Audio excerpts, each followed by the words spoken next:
become aware of everything like that. You know, how is he seeing? And I was meditating on this question for a long time. And then one day I was taking a walk.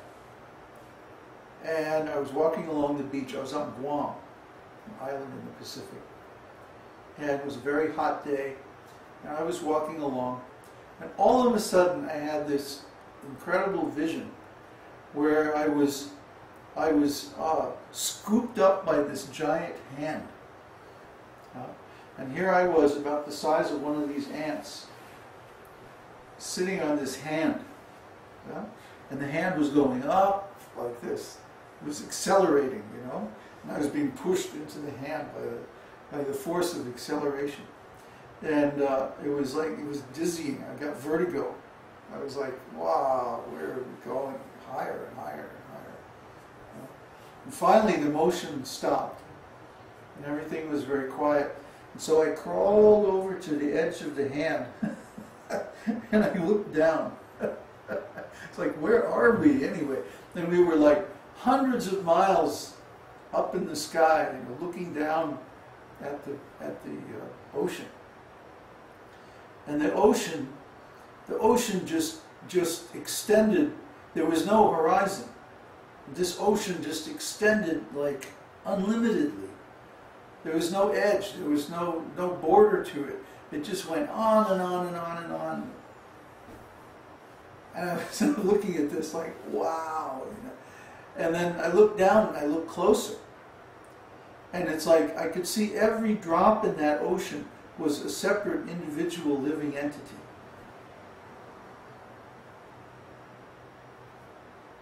Yeah, this was just like mind-blowing, right? Mind-blowing. So then I was sitting on the hand like this, and then the hand started to turn, like this. You know? And pretty soon I was facing directly the Lord's face. And I can't describe you what I saw. I can't describe it. It was too amazing. But anyway, I had to come back because it was so, I didn't want to go. I wanted to just like stay there, and you know, it was too wonderful. But anyway, I had to come back. So then I came back, and it was just a second later, my foot was hitting the ground. I had taken one step. The whole experience felt like it took like 10 minutes, 15 minutes. But it all happened just during one step of walking along the beach. So I'm going, okay, Krishna. You know, there are certain things that are not for us to understand because they're beyond our limited capacity. And even if we're given a vision or a symbol, a metaphor, you still can't understand it. Now, who can understand an ocean that has no border, that has no end? You know, this is beyond the capacity of the jiva soul to understand. So Krishna is very grave. 27. Self-satisfied. A person who is fully satisfied in himself, without any hankering, and who is not agitated, even in the presence of serious cause for distress, is called self-satisfied.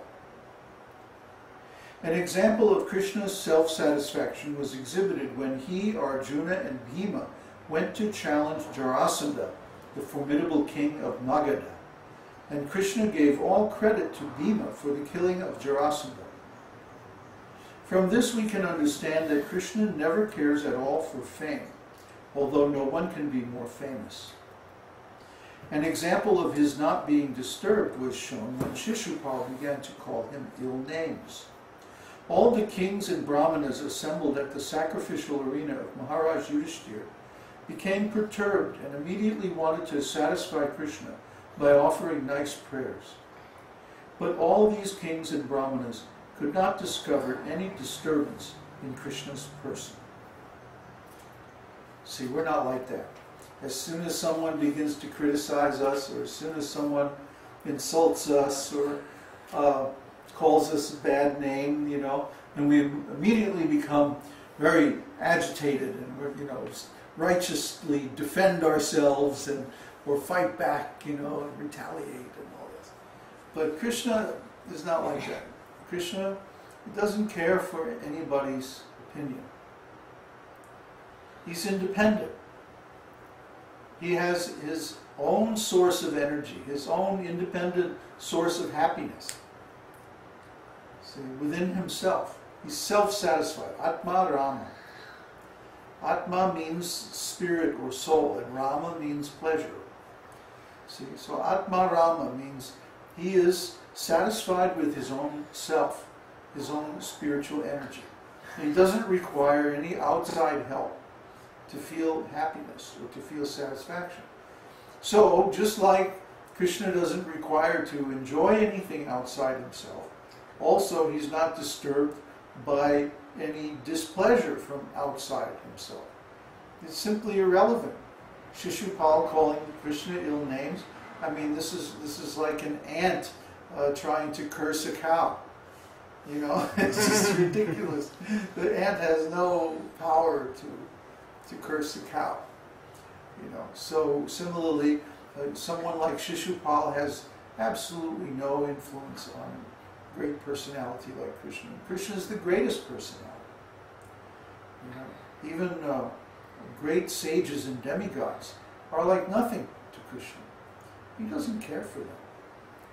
But he becomes very attached to his devotees.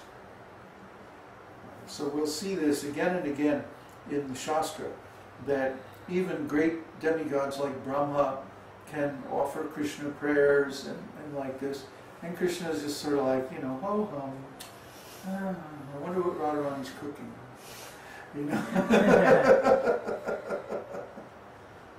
But he's not concerned, either with praise or blame.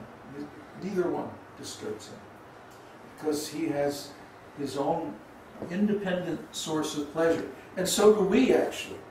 If we become Krishna conscious, we have Krishna within ourselves, and he is automatically giving pleasure and satisfaction to the surrendered souls. We don't need any outside pleasure. I've described this so many times. All you have to do is sit down and turn your consciousness within and contemplate your own consciousness, your own self, your Atma. Atma is already eternal and spiritual. And so when the Atma, the spiritual self, the soul, is in contact with spiritual energy, we automatically feel pleasure. See? So even if that spiritual energy is our own self, we'll feel that pleasure. This is the beginning of spiritual bliss. But even that is nothing compared with Paramatma realization, Bhagavan realization.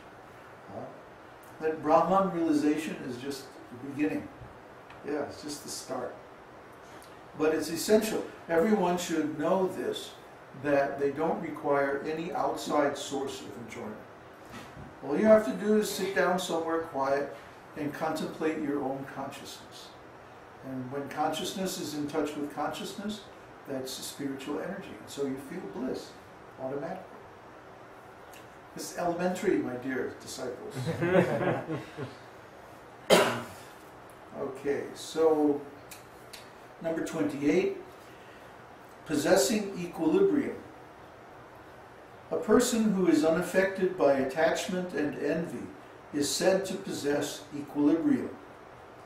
An example of Krishna's equilibrium is given in the 10th canto, 16th chapter, verse 33 of Śrīmad-Bhāgavatam, in connection with his chastising Kaliya, the 100-headed serpent. While Kaliya was being severely punished, all of his wives appeared before the Lord and prayed as follows.